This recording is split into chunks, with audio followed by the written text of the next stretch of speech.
Hello? This is weird. Hold on. My mic is not working and I do not want to use what I'm using right now. It does not sound good. Hmm. Why isn't it working? Hello? Skra. Hmm.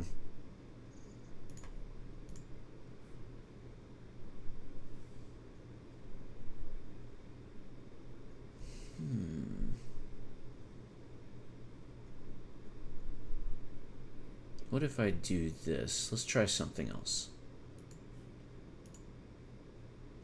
Wow, this what why isn't some of this stuff working? Hello?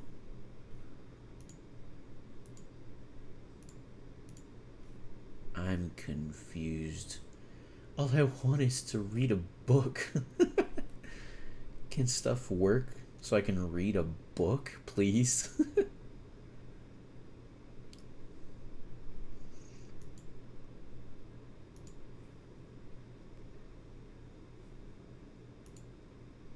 Hmm.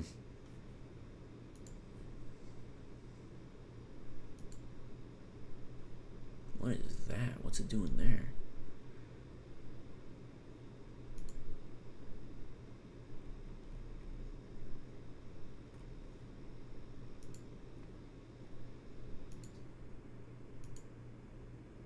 Testing? Oh.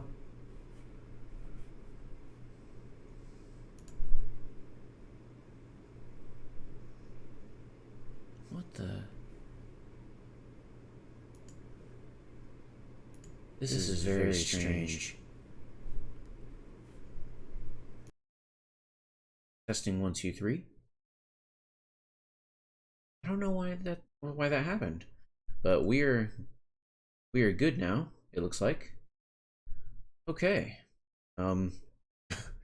Carrying on. I thankfully it wasn't that long. I didn't go the whole stream without realizing you couldn't hear me.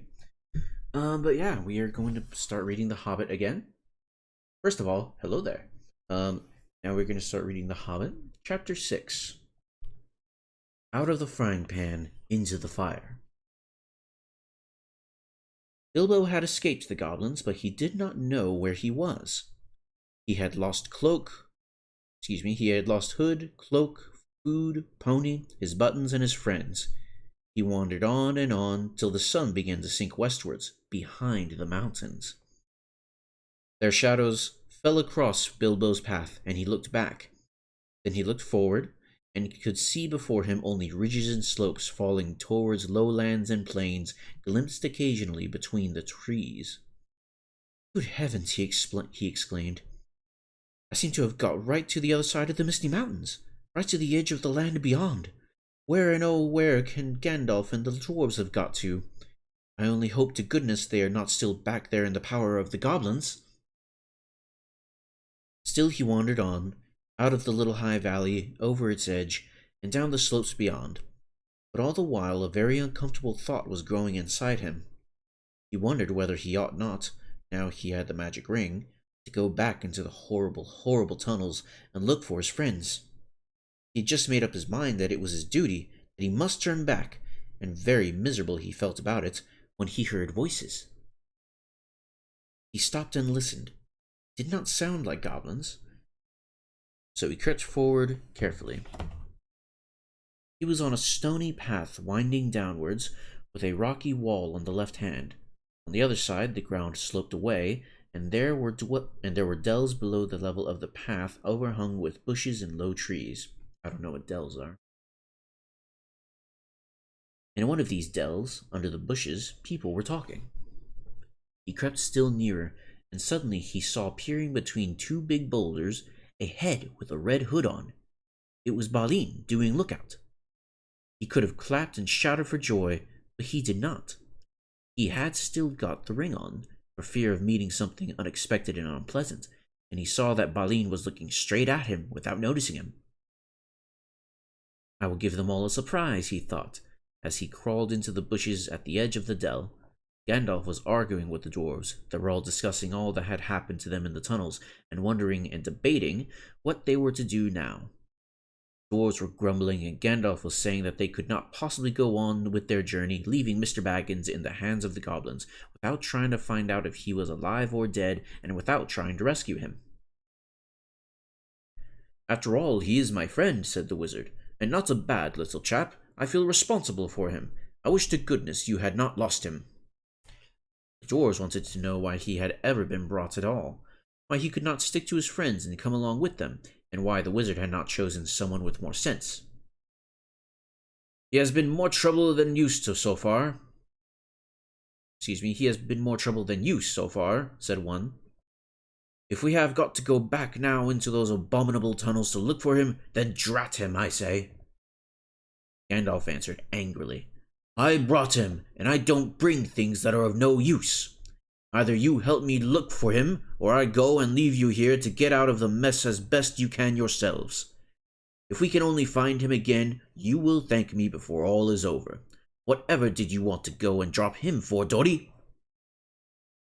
"You would have dropped him," said Dory, "if a goblin had suddenly grabbed your legs from behind in the dark, tripped up your feet, and kicked you in the back."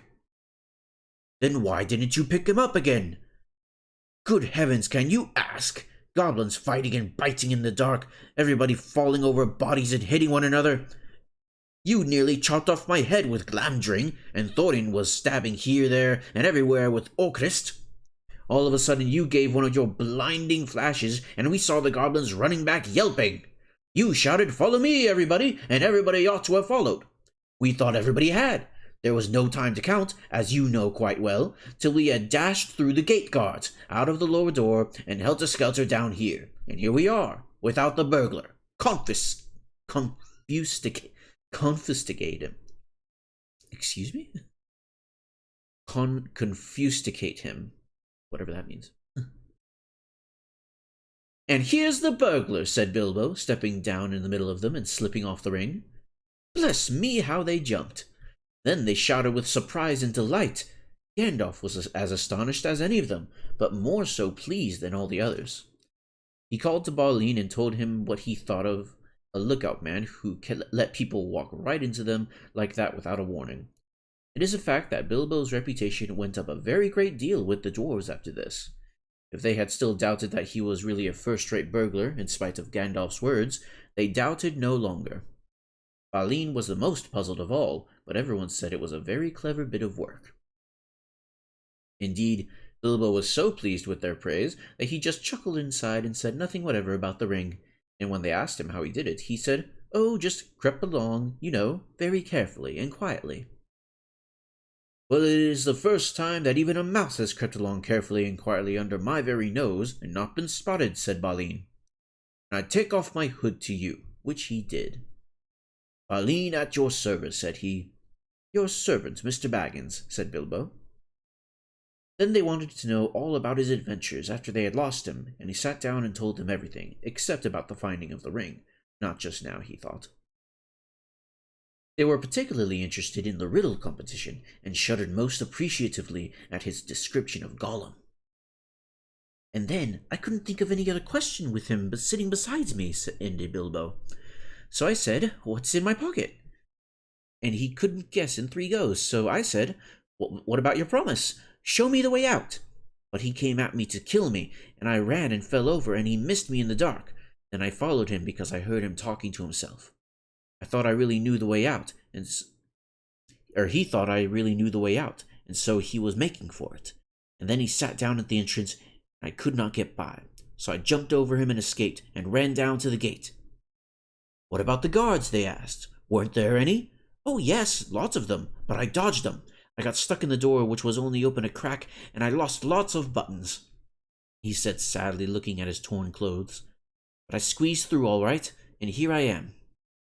The dwarves looked at him with quite a new respect when he talked about dodging guards, jumping over Gollum, and squeezing through as if it was not very difficult or very alarming. "What did I tell you?" said Gandalf, laughing. "Mr. Baggins has more about him than you guess." He gave Bilbo a queer look from under his bushy eyebrows as he said this, and the hobbit wondered if he guessed at the part of his tale that he had left out. Then he had questions of his own to ask, for if Gandalf had explained it all by now to the dwarves, Bilbo had not heard it. He wanted to know how the wizard had turned up again, and where they had all got to now. The wizard, to tell the truth, never minded explaining his cleverness more than once. So now he told Bilbo that both he and Elrond had been well aware of the presence of evil goblins in that part of the mountains, but their main gate used to come out on a different pass, one more easy to travel by, so that they often caught people benighted near their gates. Evidently, people had given up going that way, and the goblins must have opened their new entrance at the top of the pass the dwarves had taken quite recently, because it had been found quite safe up to now. "I must see if I can't find a more or less decent giant to block it up again," said Gandalf, "or soon there will be no getting over the mountains at all." As soon as Gandalf had heard Bilbo's yell, he realized what had happened. In the flash which killed the goblins that were grabbing him, he had nipped inside the crack just as it snapped to. He followed after the drivers and prisoners right to the edge of the great hall. There he sat down and worked up the best magic he could in the shadows. "A very ticklish business it was," he said. "Touch and go." But of course, Gandalf had made a special study of bewitchments with fire and lights. Even the Hobbit had never forgotten the magic fireworks at Old Took's Midsummer Eve parties, if as you remember. The rest we all know, except that Gandalf knew all about the back door, as the goblins called the lower gate, where Bilbo lost his buttons. As a matter of fact, it was well known to anybody who was acquainted with this part of the mountains, but it took a wizard to keep his head in the tunnels and guide them in the right direction. "They made that gate ages ago," he said, "partly for a way of escape, if they needed one, partly as a way out into the lands beyond, where they still come in the dark and do great damage. They guard it always, and no one has ever managed to block it up. They will guard it doubly after this," he laughed. All the others laughed too. After all, they had lost a good deal, but they had killed the great goblin, and a great many others besides, and they had all escaped, so they might be said to have had So they might have had the best of it so far. But the wizard called them to their senses. We must be getting on at once. Now we are a little rested," he said. Blah, blah, blah. "They will be out after us in hundreds when night comes on, and already shadows are lengthening. They can smell our footsteps for hours and hours after we have passed. We must be miles on before dusk. There will be a bit of moon if it keeps fine, and that is lucky. Not that they mind the moon much, but it will give us a little light to steer by."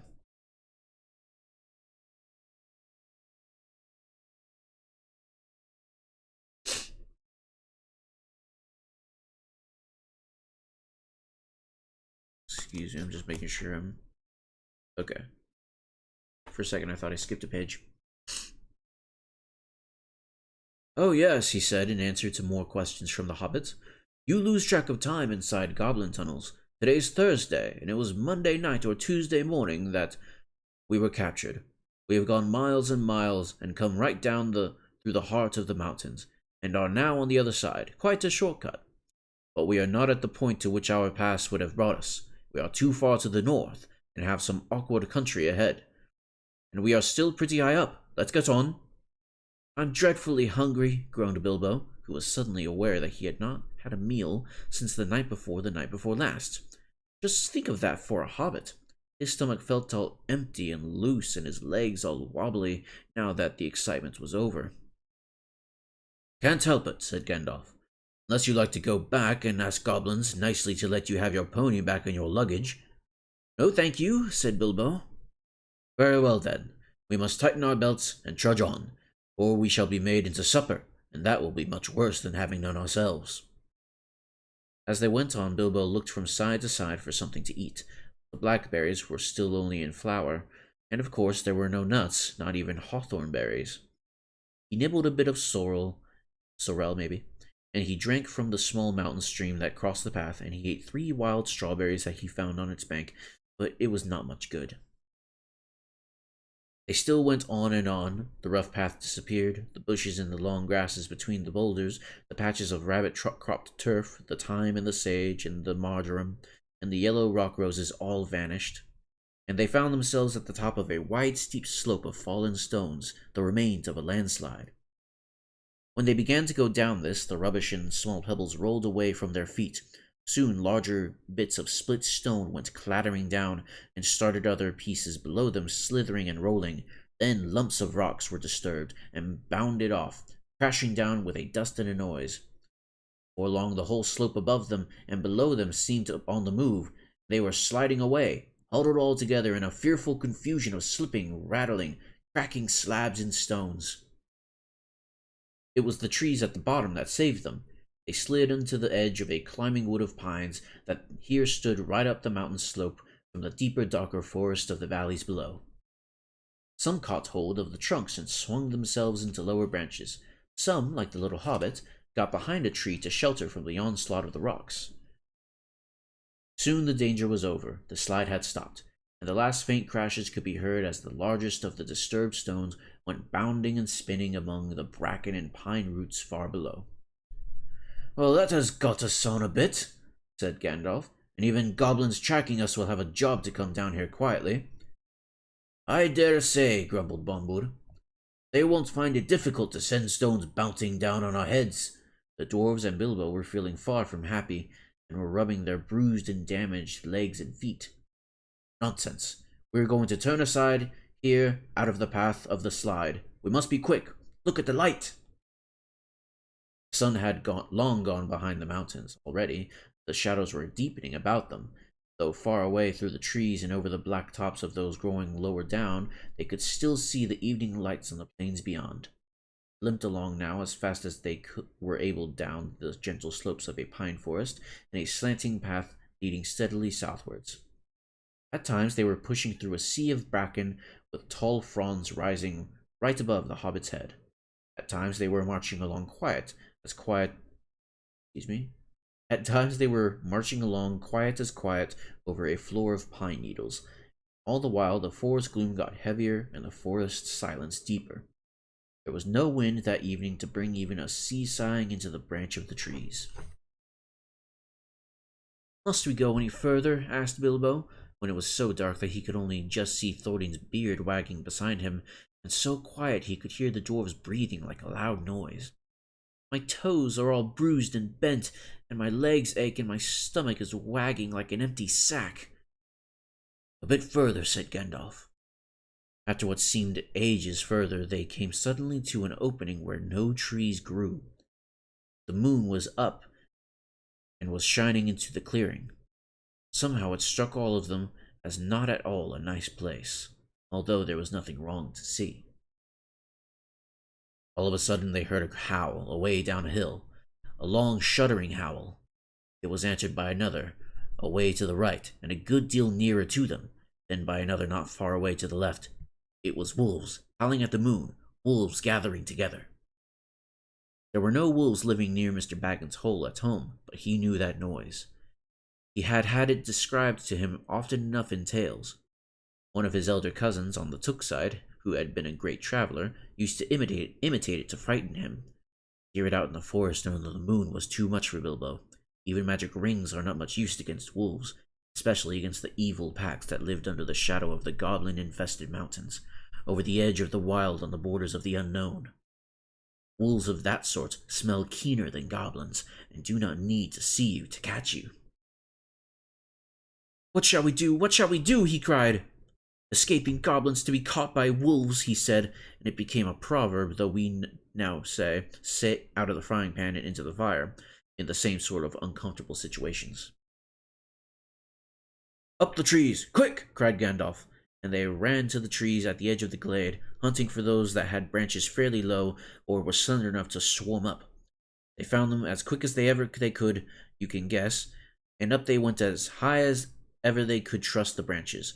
You would have laughed from a safe distance if you had seen the dwarves sitting up in the trees with their beards dangling down, like old gentlemen gone cracked, and playing at being boys. Fili and Kili were at the top of a tall larch like an enormous Christmas tree.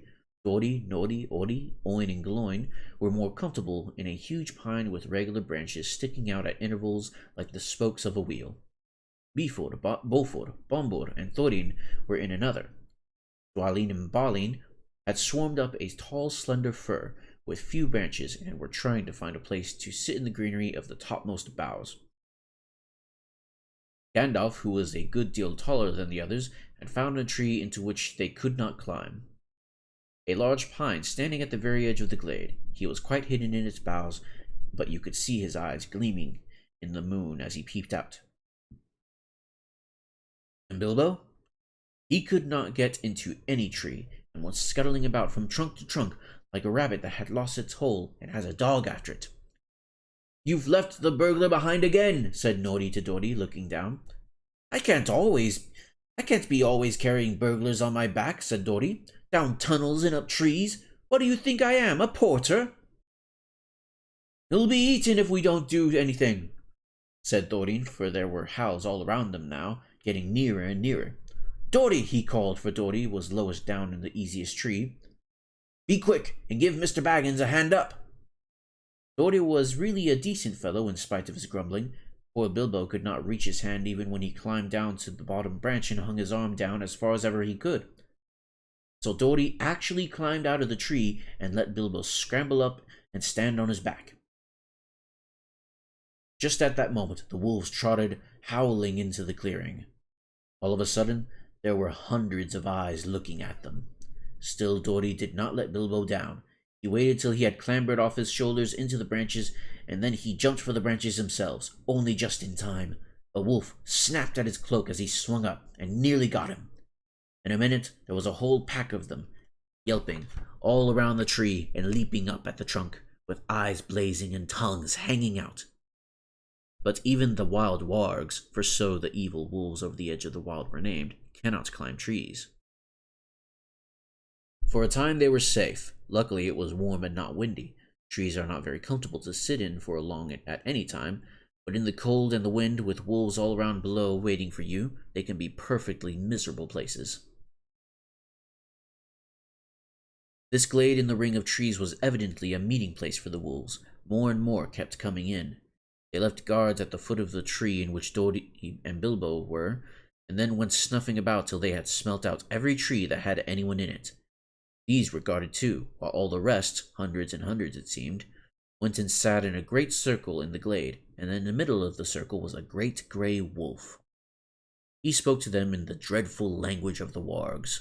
Gandalf understood it, Bilbo did not, but it sounded terrible to him, and as if all their talk was about cruel and wicked things, as it was. Every now and then, all the wargs in the circle would answer their great chief all together, and their dreadful clamor almost made the hobbit fall out of his pine tree. I will tell you what Gandalf heard, though Bilbo did not understand it. The wargs and the goblins often helped one another in wicked deeds. Goblins do not usually venture very far from the mountains, unless they are driven out and are looking for new homes, or are marching to war, which I am glad to say has not happened for a long while. But in those days, they sometimes used to go on raids, especially to get food or slaves to work for them. Then they often got the wargs to help and shared the plunder with them. Sometimes they rode on wolves like men do on horses. Now it seemed that a great goblin raid had been planned for that very night. Wargs had come to meet the goblins. The goblins were late. The reason, no doubt, was the death of the great goblin, and all the excitement caused by the dwarves and Bilbo and the wizard for whom they were probably hunting. Probably still hunting. In spite of the dangers of this far land, bold men had of late been making their way back into it from the south, cutting down trees and building themselves places to live in among the more pleasant woods in the valleys and along the river shores. There were many of them, and they were brave and well armed, and even the wargs dared not to attack them if there were many together, or in the bright day. But now they had planned, with the goblins' help, come by night upon some of the villages nearest to the mountains. If their plan had been carried out, there would have been none left there next day. All would have been killed except the few the goblins kept for the wolves carried back as prisoners to their caves. This was dreadful talk to listen to. not only because of the brave woodmen and their wives and children, but also because of the danger which now threatened Gandalf and his friends. Wargs were angry and puzzled at finding them here in their very meeting place. They thought they were friends of the woodmen, and were come to spy on them, and would take news of their plans down into the valleys, and then the goblins and wolves would have to fight a terrible battle instead of capturing prisoners and devouring people wake suddenly from their sleep. So the wargs had no intention of going away and letting the people up in the trees escape, at any rate not until morning. And long before that, they said great goblin soldiers would be coming down from the mountains. Goblins can climb trees or cut them down. I don't know why, but I imagine the Great Goblin as Pierce Morgan. I guess. That would be interesting. I'm picturing it. That would be funny. Now you can understand why Gandalf, listening to their growling and yelping, began to be dreadfully afraid, wizard though he was, and to feel that they were in a very bad place, and had not yet escaped at all. All the same, he was not going to let them have it all their own way, though he could not do very much stuck up in a tall tree with wolves all around on the ground below. He gathered the huge pine cones from the branches of the tree, then he set one alight with bright blue fire, and threw it whizzing down among the circle of the wolves. It struck one on the back, and immediately his shaggy coat caught fire, and he was leaping to and fro, yelping horribly. Then another came, and another, one in blue flames, one in red, another in green. They burst on the ground in the middle of the circle, and went off in colored sparks and smoke. Especially a large one hit the chief wolf on the nose, and he leaped in the air 10 feet, and then rushed around and round the circle, biting and snapping even at the other wolves in his anger and fright. The dwarves and Bilbo shouted and cheered. The rage of the wolves was terrible to see, and the commotion they made filled all the forest. Wolves are afraid of fire at all times, but this was a most horrible and uncanny fire. A spark got in their coats, it stuck and burned into them, and unless they rolled over quickly, they were soon all in flames. Very soon, all about the glade, wolves were rolling over and over to put out the sparks on their backs, while those that were burning were running out howling and setting others alight, till their own friends chased them away and they fled off down the slopes, crying and yammering and looking for water. "What is all this uproar in the forest tonight?" said the Lord of the Eagles. He was sitting black in the moonlight on the top of a lonely pinnacle of rock at the eastern edge of the mountains. "I hear wolves' voices. Are the goblins at mischief in the woods?" I like how they use the flaming pine cones instead of just fireballs. Yeah, that's nice. There's an ongoing theme of nature, like, versus, or just using nature to win in these books, it seems, these stories. He swept up into the air, and immediately 2 of his guards from the rocks at either hand leaped up to follow him. They circled up in the sky and looked down upon the ring of the wargs, a tiny spot far, far below. But eagles have keen eyes and can see small things at a great distance. The Lord of the Eagles of the Misty Mountains had eyes that could look at the sun unblinking, and could see a rabbit moving on the ground a mile below, even in the moonlight. So though he could not see the people in the trees, he could make out the commotion among the wolves, and see the tiny flashes of fire, and hear the howling and yelping come up faint from the far beneath him.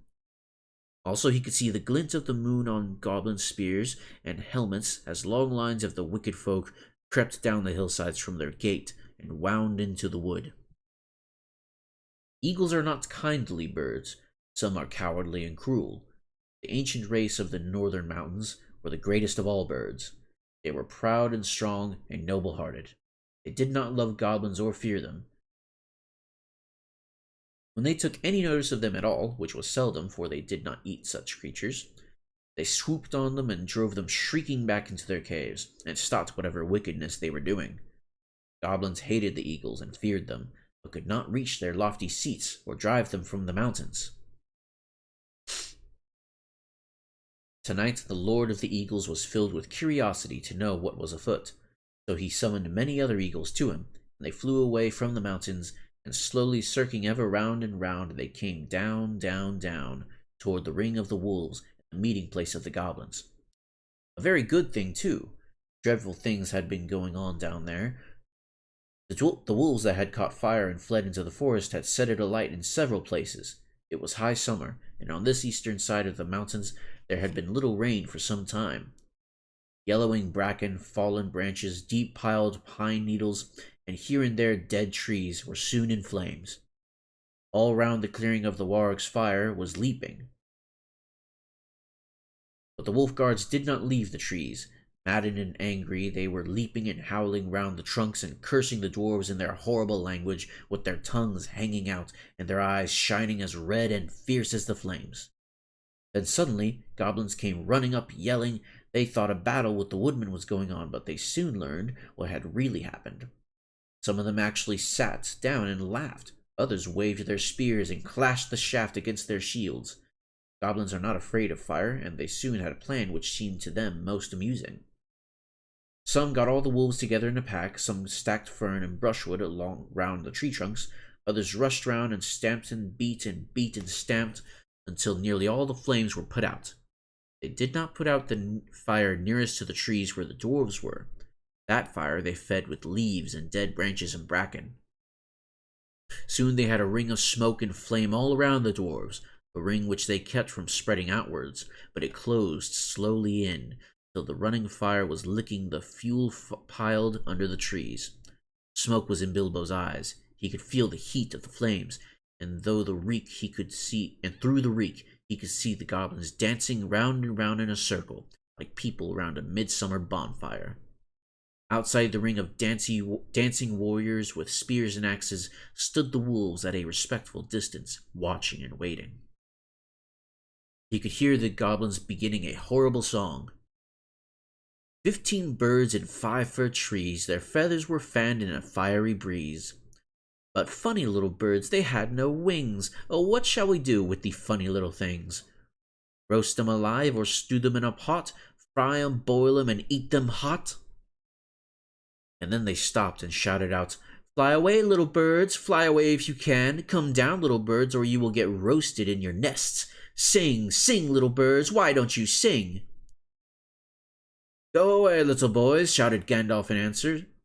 "It isn't bird nesting time. Also, naughty little boys that play with fire get punished." He said it to make them angry, and to show them he was not frightened of them. Of course he was, wizard though he was. But they took no notice, and they went on singing. "Burn, burn, tree and fern, shrivel and scorch a fizzling torch, to light the night for our delight. Yah-hey!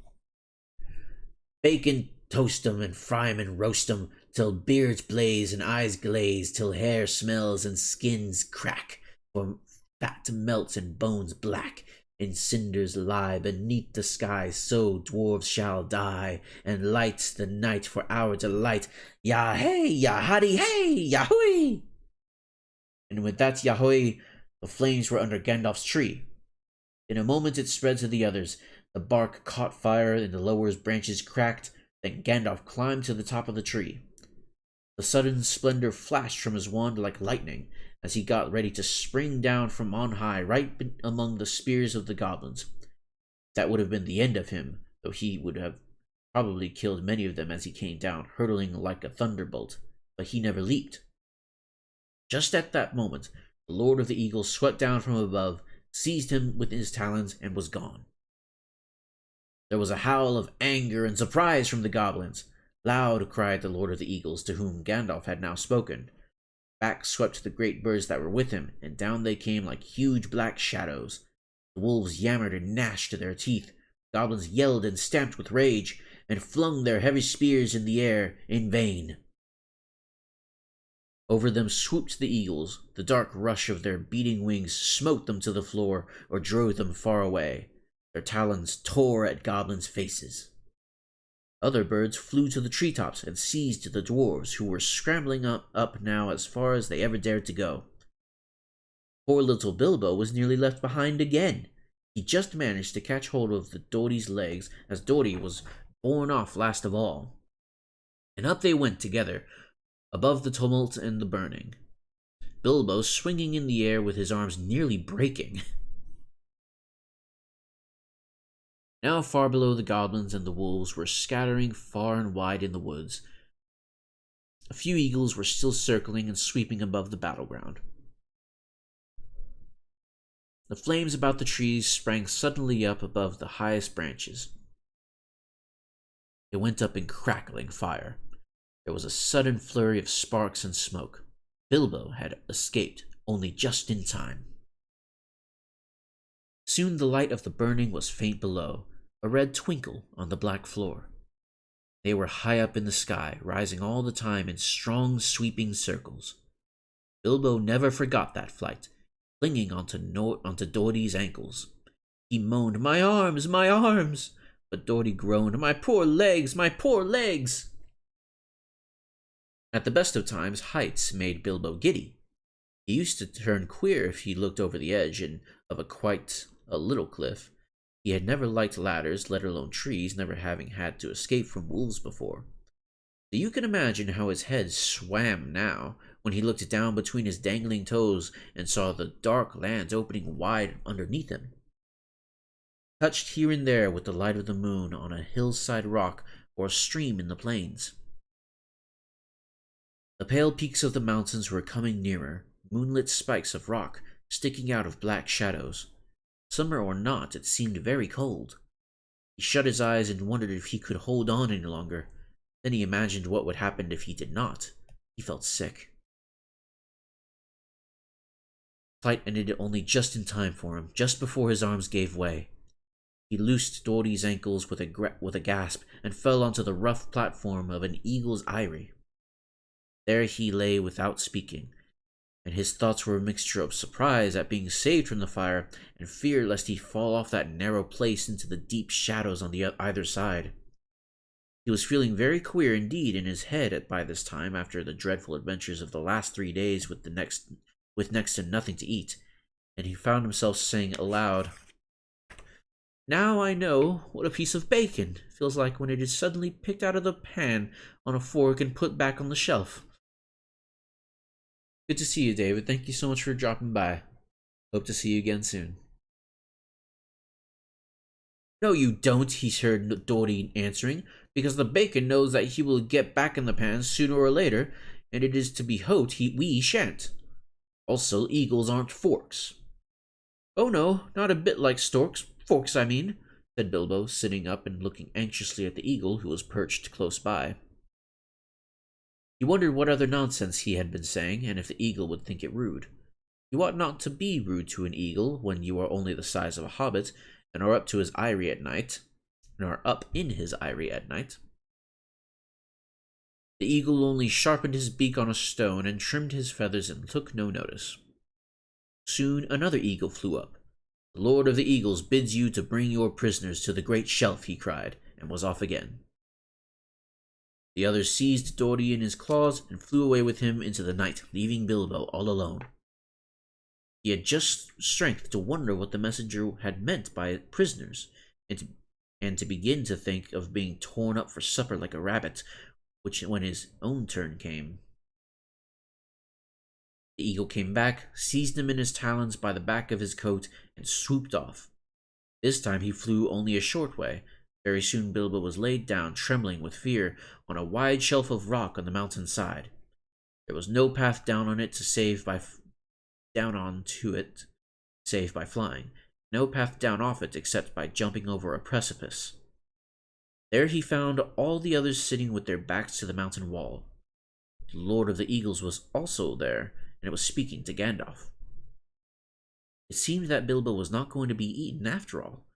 The wizard and the Eagle Lord appeared to know one another slightly, and even to be on friendly terms. As a matter of fact, Gandalf, who had often been in the mountains, had once rendered a service to the Eagles and healed their lord from an arrow wound. So you see, prisoners had meant prisoners rescued from the goblins only, and not captives of the Eagles. As Bilbo listened to the talk of Gandalf, he realized that at last they were going to escape really and truly from the dreadful mountains. He was discussing plans with the Great Eagle for carrying the dwarves and himself, and Bilbo far away and setting them down well on their journey across the plains below. The Lord of the Eagles would not take them anywhere near where men lived. They would shoot at us with their great bows of yew, he said. For they would think we were after their sheep, and at other times they would be right. No, we are glad to cheat the goblins of their sport, and glad to repay our thanks to you, but we will not risk ourselves for dwarves in the southward plains. Very well, said Gandalf. Take us where and as far as you will. We are already deeply obliged to you, but in the meantime we are famished with hunger. I am nearly dead of it, said Bilbo in a weak little voice that nobody heard. That can perhaps be mended, said the Lord of the Eagles. Later on, you might have seen a bright fire on the shelf of rock and the figures of the dwarves round it cooking and making a fine roasting smell.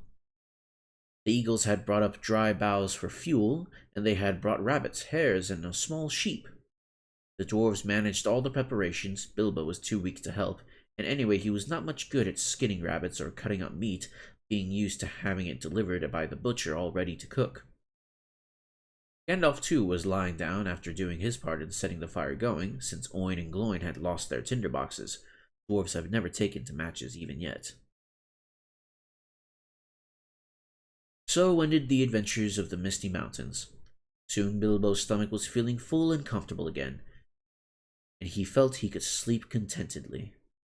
Though really, he would have liked a loaf and butter better than bits of meat toasted on sticks.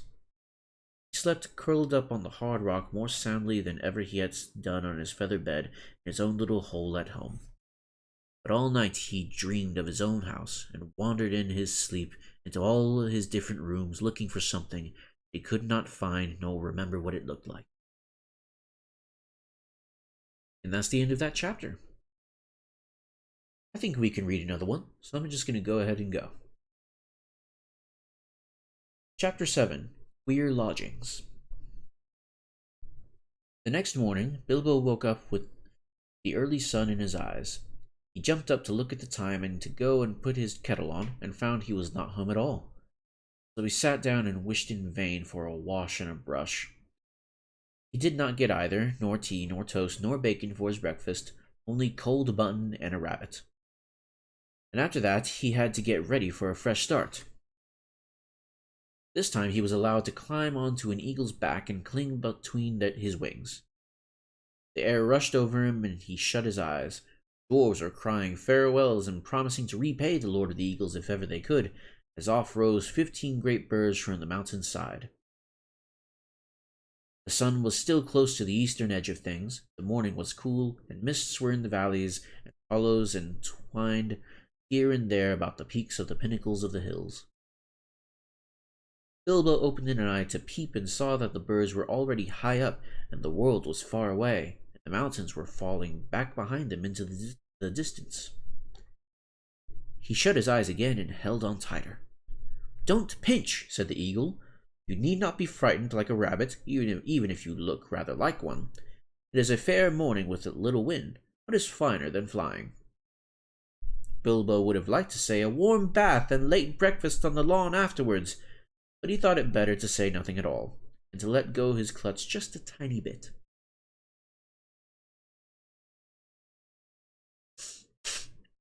After a good while, the eagles must have seen the point they were making for, even from their great height, for they began to go down, circling round in great spirals. They did this for a long while, and at last the hobbit opened his eyes again. The earth was much nearer, and below them were trees that looked like oaks and elms, and wild grasslands, and a river running through it all. But cropping out of the ground, right in the path of the stream which looped itself about it, was a great rock, almost a hill of stone, like a last outpost of the distant mountains, or a huge piece cast miles in the plain by some giant among giants. Quickly now to the top of this rock the eagles swooped one by one and set down their passengers. "Farewell," they cried, "wherever you fare till your eyries receive you at your journey's end." That is the polite thing to say among eagles. Quickly now to the top of this rock the eagles swooped one by one and set down their passengers. Oh, I already read this. May the wind under your wings bear you where the sun sails and the moon walks, answered Gandalf, who knew the correct reply.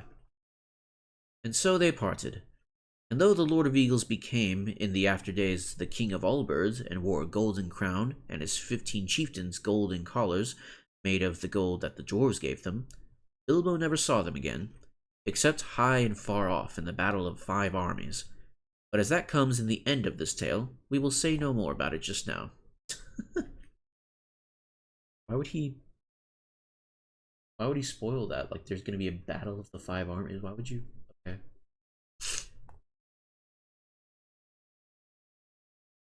There was a flat space on the top of the hill of stone and a well-worn path with many steps leading down into the river, across which a ford of huge flat stones led to the grassland beyond the stream.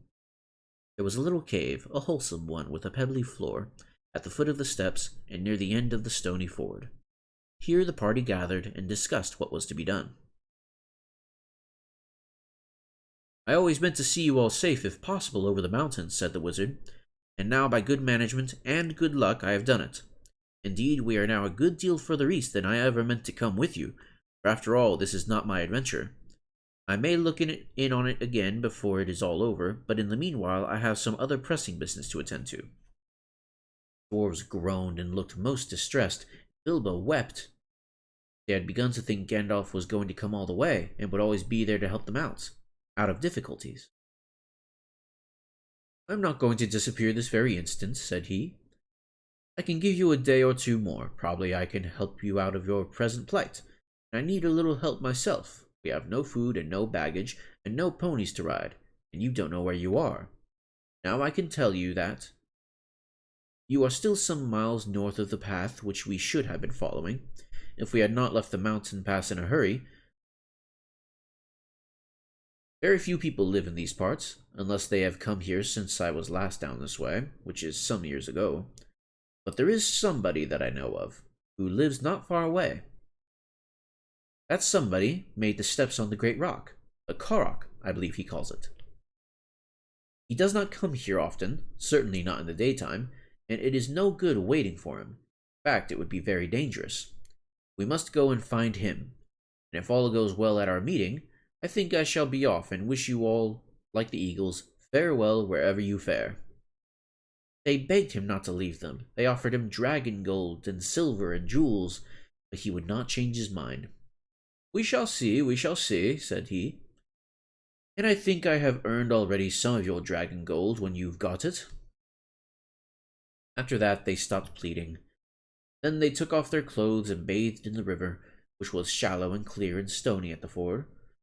When they had dried in the sun, which was now strong and warm, they were refreshed, if still sore and a little hungry. Soon they crossed the ford, carrying the Hobbit, and then began to march through the long green grass, down the lines of the wide-armed oaks and the tall elms. "And why is it called the Korok?" asked Bilbo as he went along at the wizard's side. "He called it the Korok because Korok is his word for it. He calls things like that Koroks. And this one is the Korok, because it is the only one near his home, and he knows it well." "Who calls it? Who knows it?" "The somebody I spoke of, a very great person. You must all be very polite when I introduce you. I shall introduce you slowly, 2 by 2, I think, and you must be careful not to annoy him, or heaven knows what will happen. He can be appalling when he is hungry, though he is kind enough if humored. Still, I warn you, he gets angry easily." The dwarves all gathered round when they heard the wizard talking like this to Bilbo. "Is that the person you are taking us to now?" they asked. "Couldn't you find someone more easy-tempered? Hadn't you better explain it all a bit clearer, and so on?" "Yes, it certainly is. No, I could not. And as I was explaining very carefully," answered the wizard crossly, "if you must know more, his name is Beorn. He is very strong, and he is a skin-changer." "What? A furrier? A man that calls rabbits cronies when he doesn't turn their skin into squirrels?" asked Bilbo. "Good gracious heavens, no, no, no, no!" said Gandalf. "Don't be a fool, Mr. Baggins, if you can help it. And in the name of all wonder, don't mention the word furrier again as long as you are within 100 miles of his house, nor rug, cape, tippet, muff, nor any other such unfortunate word. He is a skin changer. He changes his skin. Sometimes he is a huge black bear. Sometimes he is a great strong black-haired man with huge arms and a great beard. I cannot tell you much more, though that ought to be enough. Some say he is a bear descended from the great and ancient bears of the mountains that lived there before the giants came. Others say that he is a man descended from the first men who lived before Smaug or the other dragons came into this part of the world, and before the goblins came into the hills out of the north. I cannot say, though I fancy the last is the true tale. He is not the sort of person to ask questions of. At any rate, he is under no enchantment but his own. He lives in an oak wood and has a great wooden house, and as a man he keeps cattle and horses which are nearly as marvelous as himself. They work for him and talk to him. He does not eat them, neither does he hunt or eat wild animals. He keeps hives and hives of great fierce bees, and lives most on cream and honey. As a bear, he ranges far and wide. I once saw him sitting all alone on top of the Karok at night, watching the moon sinking toward the misty mountains. I heard him growl in the tongue of bears. Day will come when they will perish, and I shall go back. That is why I believe he once came from the mountains himself. Bilbo and the dwarves had now plenty to think about, and they asked no more questions. They still had a long way to go, or a long way to walk before them. Upslope and down dale they plodded. It grew very hot. Sometimes they rested under trees, and then Bilbo felt so hungry that he could have eaten acorns, if any had been ripe enough yet to have fallen to the ground. It was the middle of the afternoon before they noticed great patches of flowers had begun to spring up, all the same kinds growing together as if they had been planted. Especially there was clover, waving patches of coxswain clover, and purple clover, and wide stretches of short white sweet honey-smelling clover. There was a buzzing and a whirring and a droning in the air. Bees were busy everywhere. And such bees! Bilbo had never seen anything like them. If one was to sting me, he thought, I should swell up as big again as I am. They were bigger than hornets. Drones were bigger than your thumb, a good deal. The bands of yellow on their deep black bodies shone like fiery gold. We are getting nearer, said Gandalf. We are on the edge of his bee pastures. After a while they came to a belt of tall and very ancient oaks, and beyond these to a high thorn hedge through which you could neither see nor scramble. You had better wait here, said the wizard to the dwarves, and then when I call or whistle, begin to come after me. You will see the way I go, but only in pairs, mind. About 5 minutes between each pair of you. Bombwood is fattest and will do for 2. He had better come along alone and last. Come on, Mr. Baggins, there is a gate somewhere around this way. And with that he went off along the hedge, taking the frightened hobbit with him. They soon came to a wooden gate, high and broad, beyond which they could see the gardens and a cluster of low wooden buildings, some thatched and made of unshapen logs, barns, stables, sheds, and a long low wooden house. Inside on the southward side of the great hedge were rows and rows of hives with bell-shaped tops made of straw. The noise of the giant bees flying to and fro and crawling in and out filled the air. The wizard and the hobbit pushed open the heavy creaking gate and went down a wide track toward the house. Some horses, very sleek and well-groomed, trotted up across the grass and looked at them intently and with very intelligent faces. Then off they galloped to the buildings. They have gone to tell him of the arrival of strangers, said Gandalf. Soon they reached the courtyard, 3 walls of which were formed by the wooden house and its 2 long wings. In the middle there was lying a great oak trunk with many lopped branches beside it. Standing near was a huge man with a thick black beard and hair, and great bare arms and legs with knotted muscles. He was clothed in a tunic of wool down to his knees, and he was leaning on a large axe. The horses were standing by him with their noses at his shoulder. Ugh, here they are, he said to the horses. They don't look dangerous. You can be off. He laughed, a great rolling laugh, but put down his axe and came forward. Who are you, and what do you want? He said gruffly, standing in front of them in towering hall above Gandalf. As for Bilbo, he could easily have trotted through his legs without ducking his head to miss the fringe of the man's brown tunic. I'm Gandalf, said the wizard. Never heard of him, growled the man. And what's this little fellow? He said, stooping down to frown at the hobbit with his bushy black eyebrows. That is Mr. Baggins, hobbit of good family and unimpeachable reputation, said Gandalf. Bilbo bowed. He had no hat to take off and was painfully conscious of his many missing buttons. I am a wizard, continued Gandalf. I have heard of you, if you have not heard of me. Perhaps you have heard of my good cousin Radagast, who lives near the southern borders of Mirkwood. Yes, not a bad fellow as wizards go, I believe. I used to see him now and again, said Beorn. Well, now I know who you are, or who you say you are. What do you want? To tell you the truth, we have lost our luggage and nearly lost our way, and are rather in need of help, or at least of advice. I may say we have had rather a bad time with goblins in the mountains. Goblins? Said the big man, less gruffly.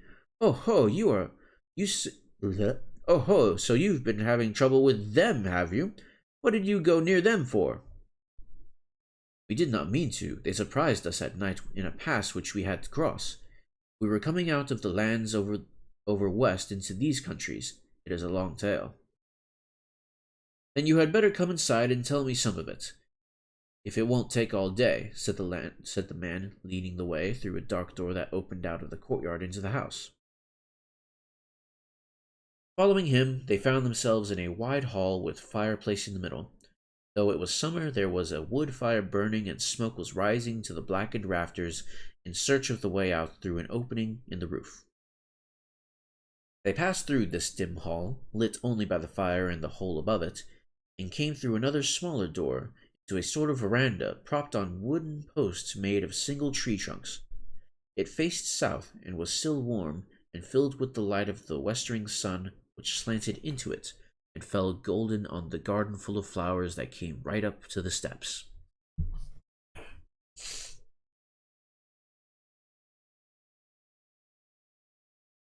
Here they sat on wooden benches while Gandalf began his tale and Bilbo swung his dangling legs and looked at the flowers in the garden, wondering what their names could be, as he had never seen half of them before. I was coming over the mountains with a friend or two, said the wizard. Or two? I can only see one, and a little one at that, said Beorn.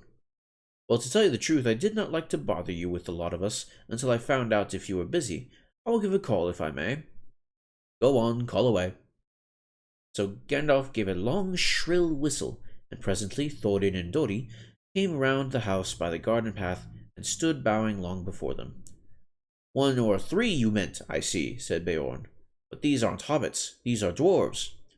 Thorin Oakenshield at your service, Dori at your service, said the 2 dwarves, bowing again. I don't need your service, thank you, said Beorn. But I expect you need mine. I am not over fond of dwarves. But if it is true you are Thorin, son of Thrain, son of Thror, I believe, and that your companion is respectable, and that you are enemies of goblins, and are not up to any mischief in my lands, what are you up to, by the way?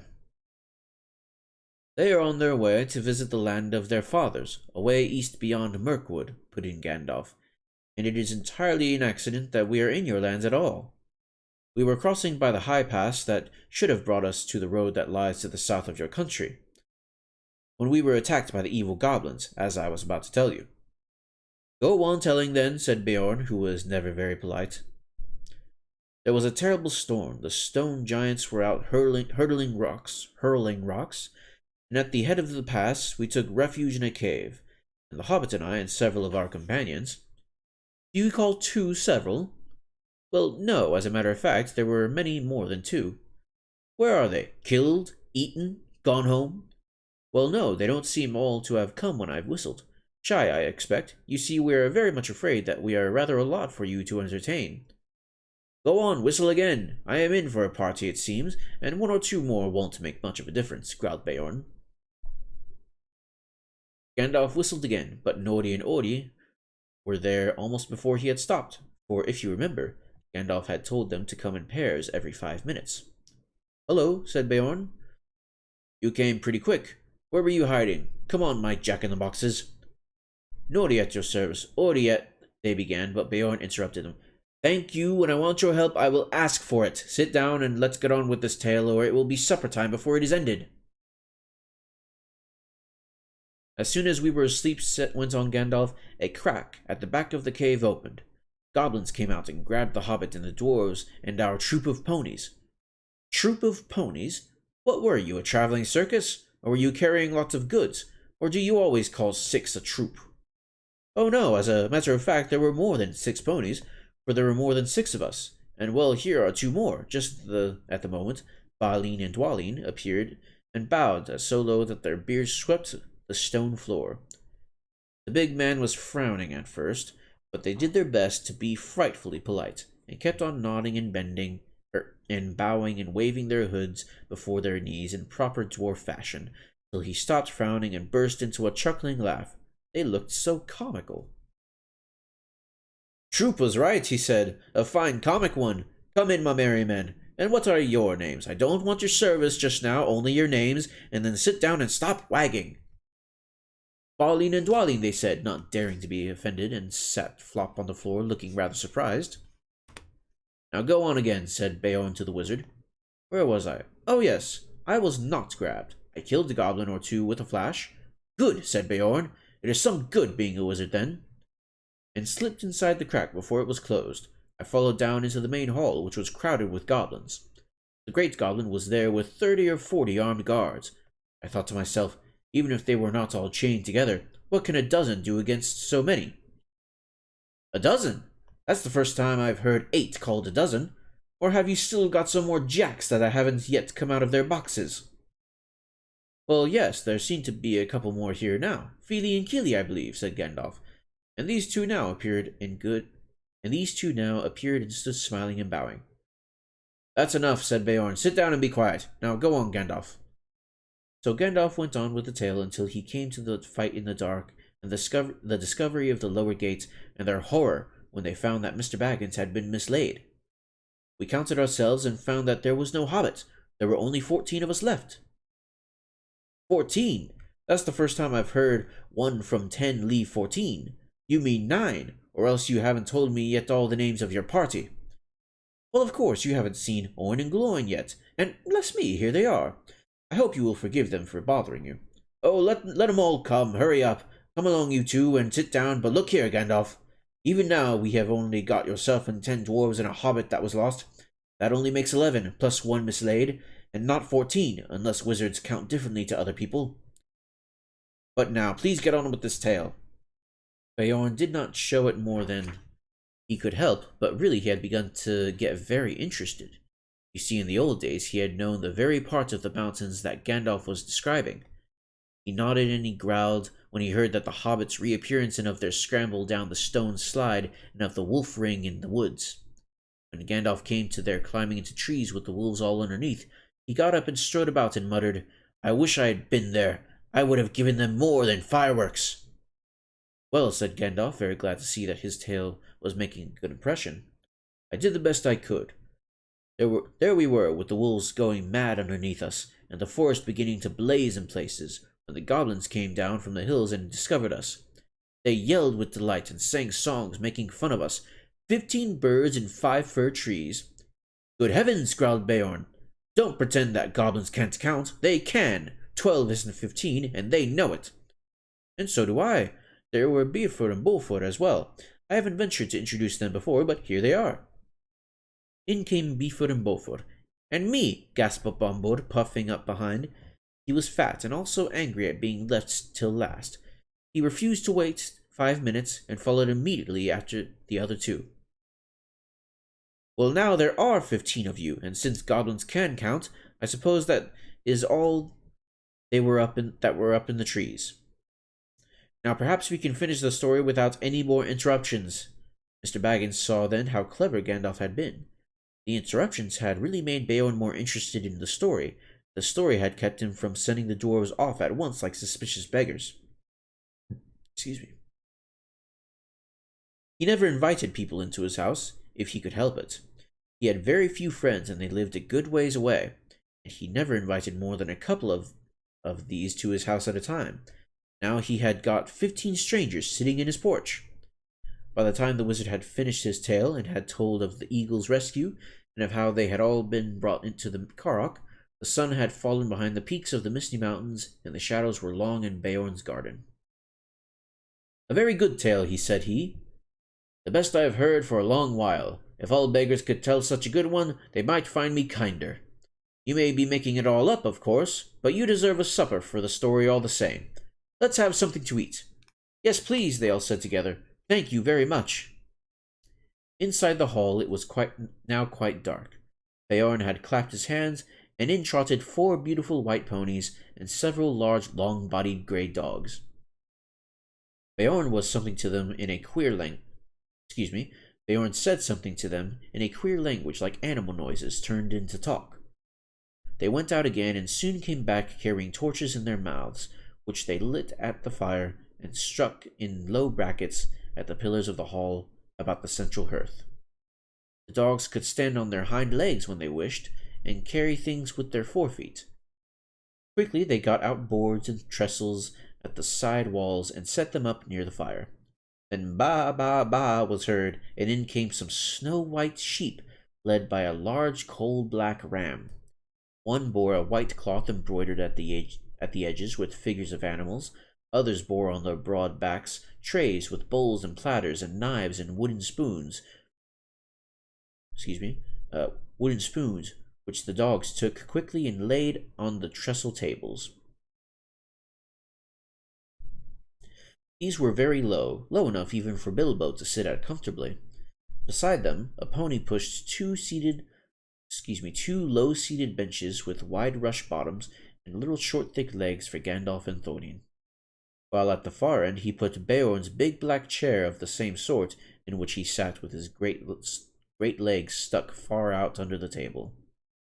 These were all the chairs he had in his hall, and he probably had them low like the tables for the convenience of the wonderful animals that waited on him. What did the rest sit on? They were not forgotten. The other ponies came in rolling around drum-shaped sections of logs, smoothed and polished, and low enough even for Bilbo. So soon they were all seated at Beorn's table, and the hall had not seen such a gathering for many a year. There they had supper, or a dinner such as they had not had since they left the last homely house in the west and said goodbye to Elrond. The light of the torches and the fire flickered about them, and on the table were 2 tall red beeswax candles. All the time they ate, Beorn in his deep rolling voice told tales of the wildlands on this side of the mountains, and especially of the dark and dangerous wood that lay outstretched far to the north and south, a day's ride before them, barring their way to the east, the terrible forest of Mirkwood. The dwarves listened and shook their beards, for they knew that they must soon venture into that forest, and that after the mountains it was the worst of the perils they had to pass before they came to the dragon's stronghold. When dinner was over, they began to tell tales of their own, but Beorn seemed to be growing drowsy and paid little heed to them. They spoke mostly of gold and silver and jewels, and the making of things by smithcraft, and Beorn did not appear to care for such things. There were no things of gold or silver in his hall, and few save the knives were made of metal at all. They sat long at the table with their wooden drinking bowls filled with mead. The dark night came on outside. The fires in the middle of the hall were built with fresh logs. The torches were put out, and still they sat in the light of the dancing flames, and the pillars of the house standing tall behind them, and dark at the tops of the trees like trees of the forest. Whether it was magic or not, it seemed to Bilbo that he heard a sound like the wind in the branches stirring in the rafters, and the hoot of owls. Soon he began to nod with sleep. The voices seemed to grow far away, until he woke up with a start. The great door had creaked and slammed. Beorn was gone. The dwarves were sitting cross-legged on the floor round the fire, and presently they began to sing. Some of the verses were like this, but there were many more, and their singing went on for a long while. The wind was on the withered heath, but in the forest stirred no leaf. Their shadows lay by night and day, and dark things silent crept beneath. The wind came down from mountains cold, and like a tide it roared and rolled.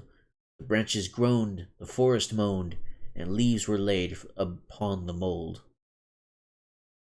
The wind went on from west to east. All movement in the forest ceased, but shrill and harsh across the marsh, and whistling voices were released. The grasses hissed, their tassels spent, the reeds were rattling, on it went, o'er a shaken pool under heaven's cool, where racing clouds were torn and rent.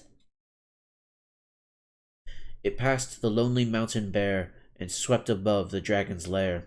There black and dark lay boulders stark, flying smoke was in the air. It left the world and took its flight over the wide seas of the night. The moon set sail upon the gale, stars were fanned to leaping light. Bilbo began to nod again. Suddenly, up stood Gandalf. "It is time for us to sleep," he said. "For us, but not, I think, for Beorn. In this hall we can rest, sound and safe. But I warn you all not to forget what Beorn said before he left us. You must not stray outside until the sun is up, on your peril."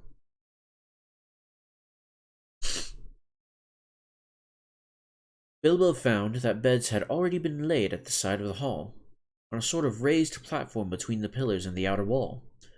For him there was a little mattress of straw and woolen blankets. He snuggled into them very gladly, summertime though it was. The fire burned low and he fell asleep, yet in the night he woke. The fire had now sunk to a few embers. The dwarves and Gandalf were all asleep, judged by their breathing. A splash of white on the floor came from the high moon, which was peering down through the smoke hole in the roof. There was a growling sound outside, and a noise as of some great animal scuffling at the door. Bilbo wondered what it was, and whether it could be Beorn in enchanted shape, and if he would come in as a bear and kill them. He dived under the blankets and hid his head, and fell asleep again at last in spite of his fears. It was full morning when he awoke. One of the dwarves had fallen over him in the shadows where he lay, and had rolled down with a bump from the platform onto the floor. It was Bofur. He was grumbling about it when Bilbo opened his eyes. "Get up, lazy bones," he said, "or there will be no breakfast left for you." Up jumped Bilbo. "Breakfast!" he cried. "Where is breakfast?" "Mostly inside us," answered the other dwarves who were moving about the hall, "but what is left is out on the veranda. We have been about looking for Beorn ever since the sun got up, but there is no sign of him anywhere, though we found breakfast laid as soon as we went out." "Where is Gandalf?" asked Bilbo, moving off to find something to eat as quick as he could. "Oh, out about somewhere," they told him. But he saw no sign of the wizard at all that day until the evening. Just before the sunset, he walked into the hall, where the Hobbit and the dwarves were having supper, waited on by Beorn's wonderful animals, as they had been all day. Of Beorn they had seen and heard nothing since the night before, and they were getting puzzled. "Where is our host, and where have you been all day yourself?" they all cried. "One question at a time, and none till after supper. I haven't had a bite since breakfast." At last Gandalf pushed away his plate and jug. He had eaten 2 whole loaves with masses of butter and honey and clotted cream, and drunk at least a quart of mead, and he took out his pipe. "I will answer the second question first," he said. "But bless me, this is a splendid place for smoke rings." Indeed, for a long time they could get nothing more out of him. He was so busy sending smoke rings, dodging round the pillars of the hall, changing them into all sorts of different shapes and colors, and setting them at last chasing one another out of the hole in the roof. They must have looked very queer from outside, popping out into the air one after another, green, blue, red, silver, gray, yellow, white, big ones, little ones dodging through the big ones, and joining into figure eights and going off like the flock of birds into the distance. "I've been picking out bear tracks," he said at last. "There must have been a regular bears' meeting outside here last night. I soon saw that Beorn could not have made them all. There were far too many of them, and they were of various sizes too. I should say there were little bears, large bears, ordinary bears, and gigantic big bears, all dancing outside from dark to nearly dawn. They came from almost every direction except from the west over the river, from the mountains. In that direction only one set of footprints led, none coming, only ones going away from the here. I followed these as far as Karok. There they disappeared into the river. But the river was too deep and strong beyond the rock for me to cross. It is easy enough, as you remember, to get from this bank to the Karok by the ford. But on the other side is a cliff, standing up from a swirling channel. I had to walk miles before I found a place where the river was wide and shallow enough for me to wade and swim, and then miles back again to pick up the tracks again. By that time it was too late for me to follow them far. They went straight off into the direction of the pine woods on the east side of the Misty Mountains, where we had our pleasant little party with the wargs the night before last. And now I think I have answered your first question too, ended Gandalf, and he sat a long while silent. Bilbo thought he knew what the wizard meant. "What shall we do?" he cried. "If he leads all the wargs and the goblins down here, we shall all be caught and killed. I thought you said he was not a friend of theirs." "So I did, and don't be silly. You had better go to bed. Your wits are sleepy." The hobbit felt quite crushed, and as there seemed nothing else to do, he did go to bed. And while the dwarves were still singing songs, he dropped asleep, still puzzling his little head about Beorn, till he dreamed a dream of hundreds of black bears dancing slow, heavy dances round and round in the moonlight in the courtyard. Then he woke up when everyone else was asleep, and he heard the same scraping, scuffling, snuffling, and growling as before. Next morning they were all wakened by Beorn himself. "So here you are all still," he said. He picked up the hobbit and laughed. "Not eaten up by wargs or goblins or wicked bears yet, I see," as he poked Mr. Baggin's waistcoat most disrespectfully. "Little Bunny is getting nice and fat again on bread and honey," he chuckled. "Come and have some more." So they all went to breakfast with him.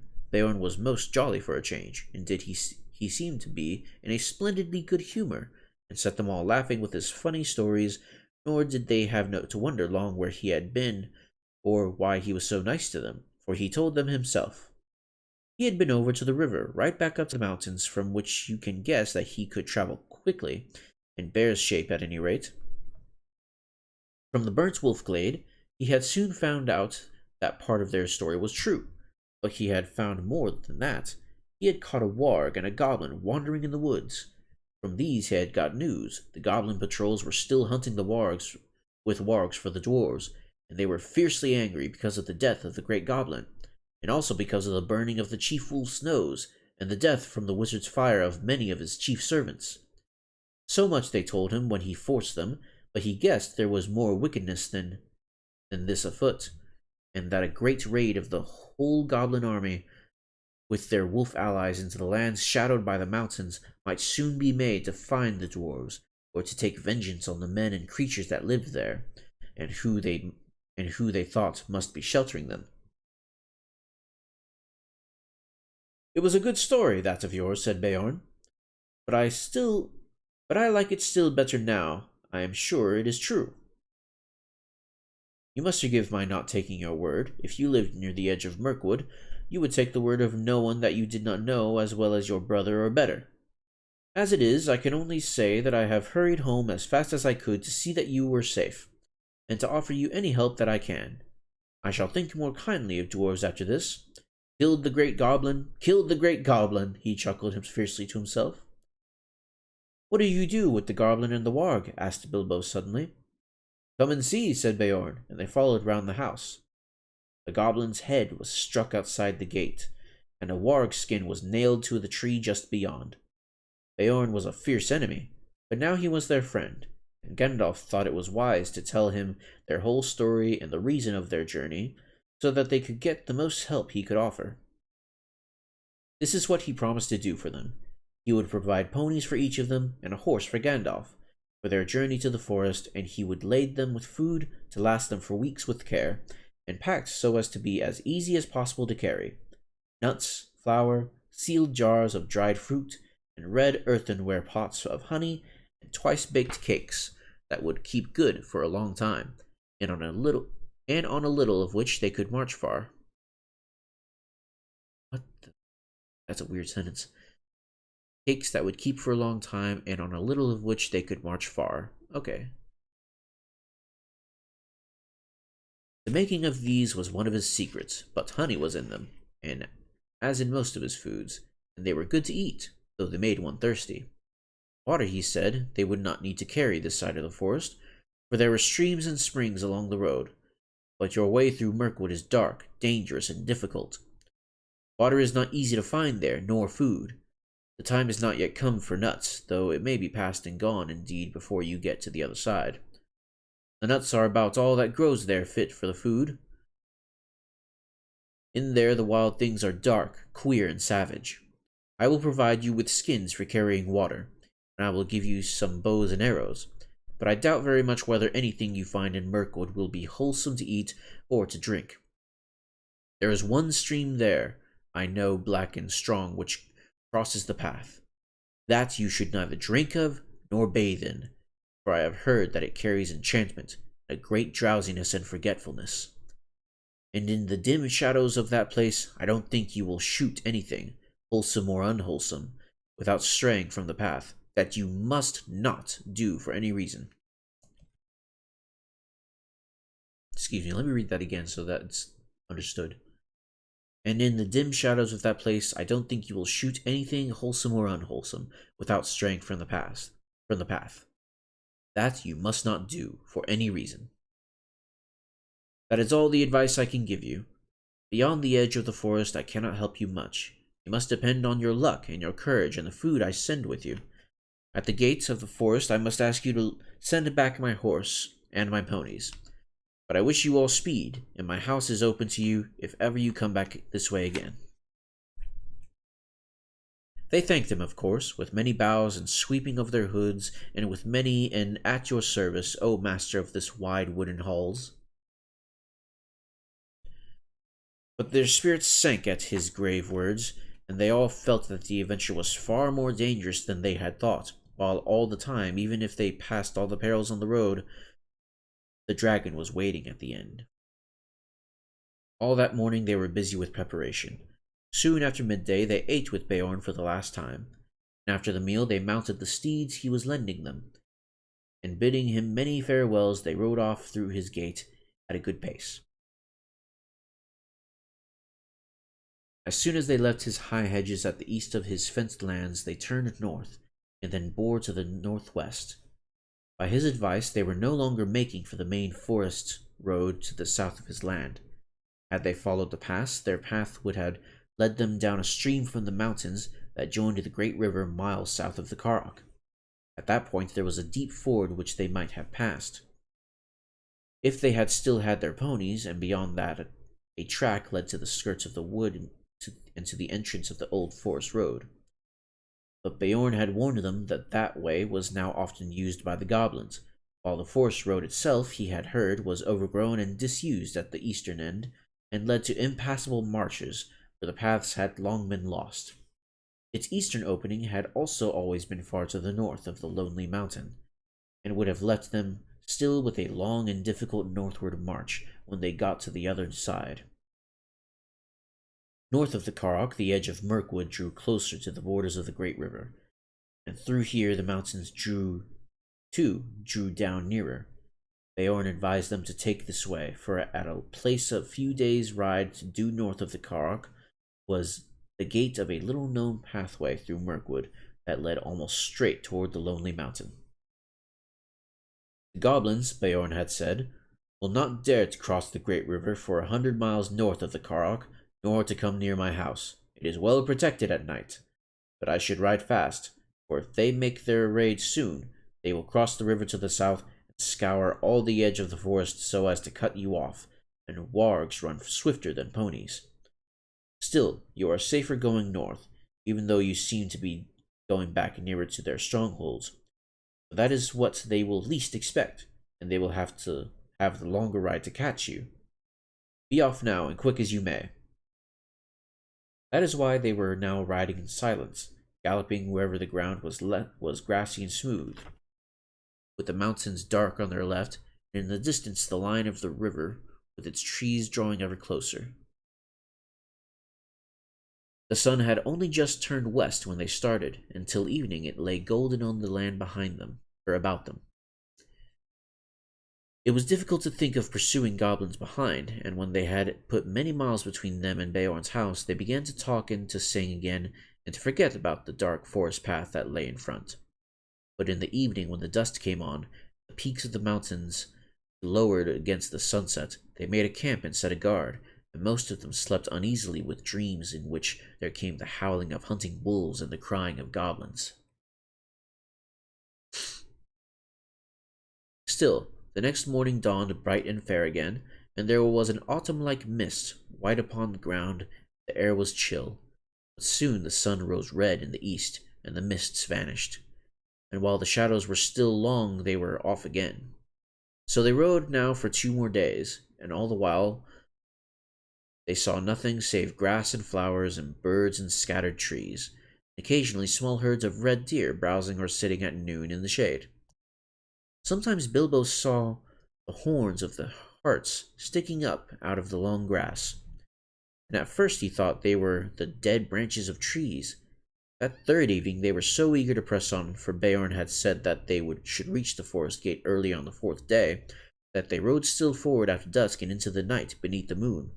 As the light faded, Bilbo thought he saw away to the right or to the left the shadowy form of a great bear prowling along in the same direction. But if he dared to mention it to Gandalf, the wizard only said, "Hush! Take no notice."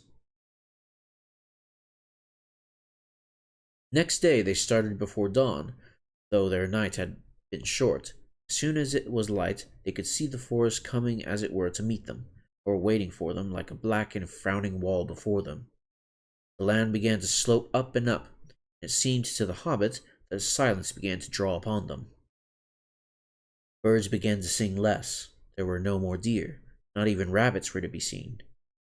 By the afternoon they had reached the eaves of Mirkwood, and were resting almost beneath the great overhanging boughs of its outer trees. Their trunks were huge and gnarled, their branches twisted, their leaves were dark and long. Ivy grew on them and trailed along the ground. "Well, here is Mirkwood," said Gandalf, "the greatest of the forests of the northern world. I hope you like the look of it. Now you must send back these excellent ponies you have borrowed." The dwarves were inclined to grumble at this. The wizard told them they were fools. "Beorn is not as far off as you seem to think, and you had better keep your promises anyway, for he is a bad enemy. Mr. Baggins' eyes are sharper than yours. You have not seen each night after dark a great bear going along with us, or setting far off in the mountain and watching our camps. Not only to guard you and guide you, but to keep an eye on the ponies too. Beorn may be your friend, but he loves his animals as his children. You do not guess what kindness he has shown you in letting dwarves ride them so far and so fast, nor what would happen to you if you tried to take them into the forest." Sorry, my nose itches. "What about the horse, then?" said Thorin. "You don't mention sending that back." "I don't, because I am not sending it." "What about your promise, then?" "I will look after that. I am not sending the horse back. I am riding it." Then they knew that Gandalf was going to leave them at the very edge of Mirkwood, and they were in despair. But nothing they could say would change his mind. "Now we had this all out before, when we landed on the Karok," he said. "It is no use arguing, as I have, as I told you, some pressing business away south, and I am already late through bothering with you people. We may meet again before all is over, and then again, of course, we may not. That depends on your luck and on your courage and sense. And I am sending Mr. Baggins with you. I have told you before that he has more about him than you guess, and you will find that out before long. So cheer up, Bilbo, and don't look so glum." "Cheer up, Thorin and company. This is your expedition after all. Think of the treasure at the end, and forget the forest and the dragon, at any rate until tomorrow morning. When tomorrow morning came, he still said the same.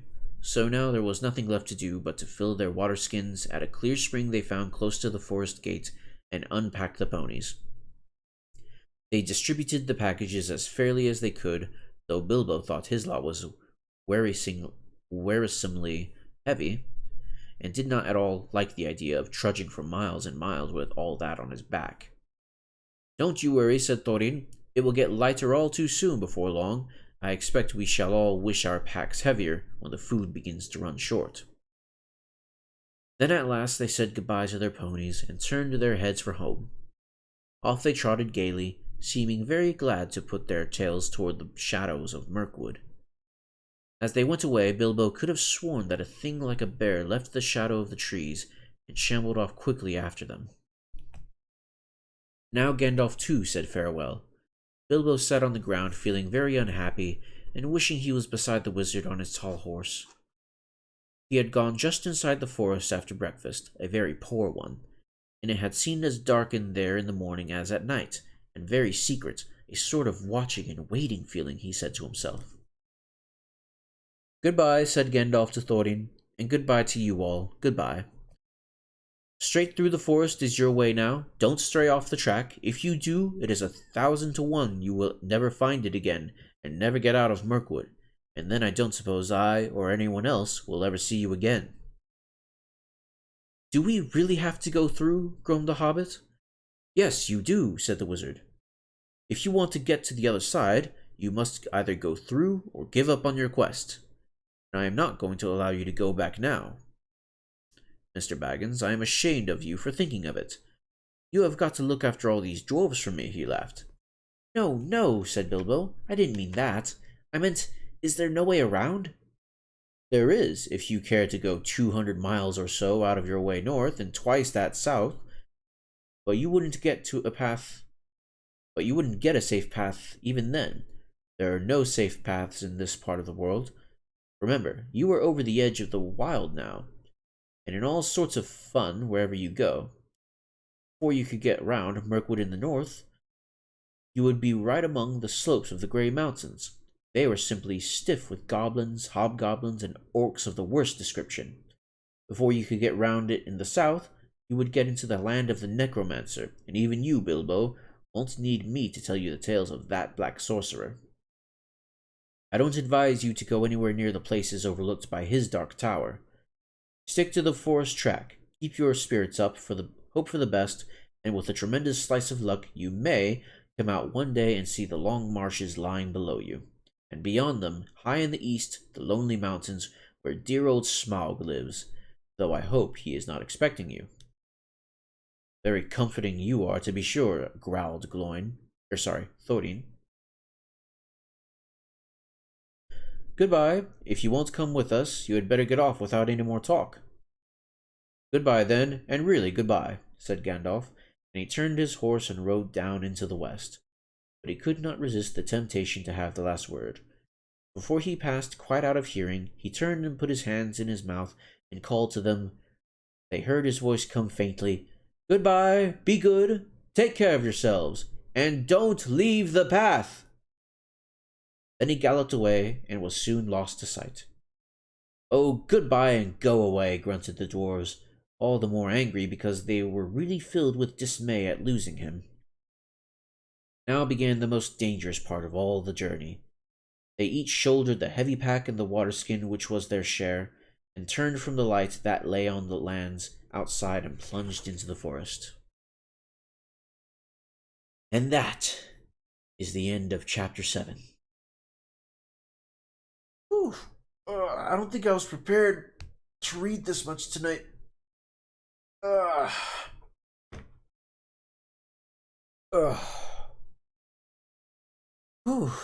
that felt like quite a lot. But man, we're coming to like where I was when I was reading this book by myself. This next chapter is going to be chapter 8, and that's where I was, where I decided to read this on stream. So we will be going into unexplored territory regarding this book. I am starving. I'm gonna get some grub. I am right starving. Holy cow. Like Bilbo, I can feel my stomach wag back and forth, left and right. But that was enjoyable.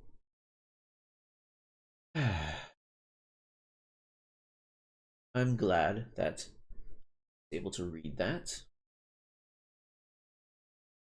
But yeah, to anyone watching this, thank you so much for watching.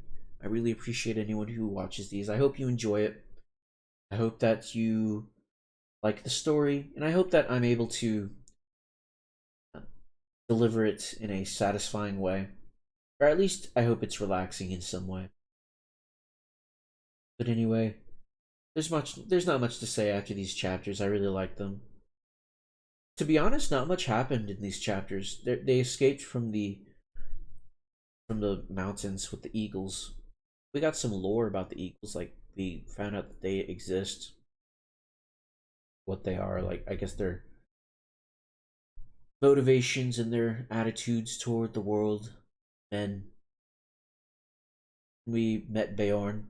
I don't find Beorn that interesting, to be honest. He was very boring. These chapters were pretty boring. But we're coming upon Mirkwood, and Mirkwood sounds very mysterious and deadly, so can't wait to see what that has to what goes on there. But it is time for me to eat. I'm starving. And I hope you all have a great night. Thank you all so much for listening. You all have a wonderful day. Take care. Goodbye. Goodbye.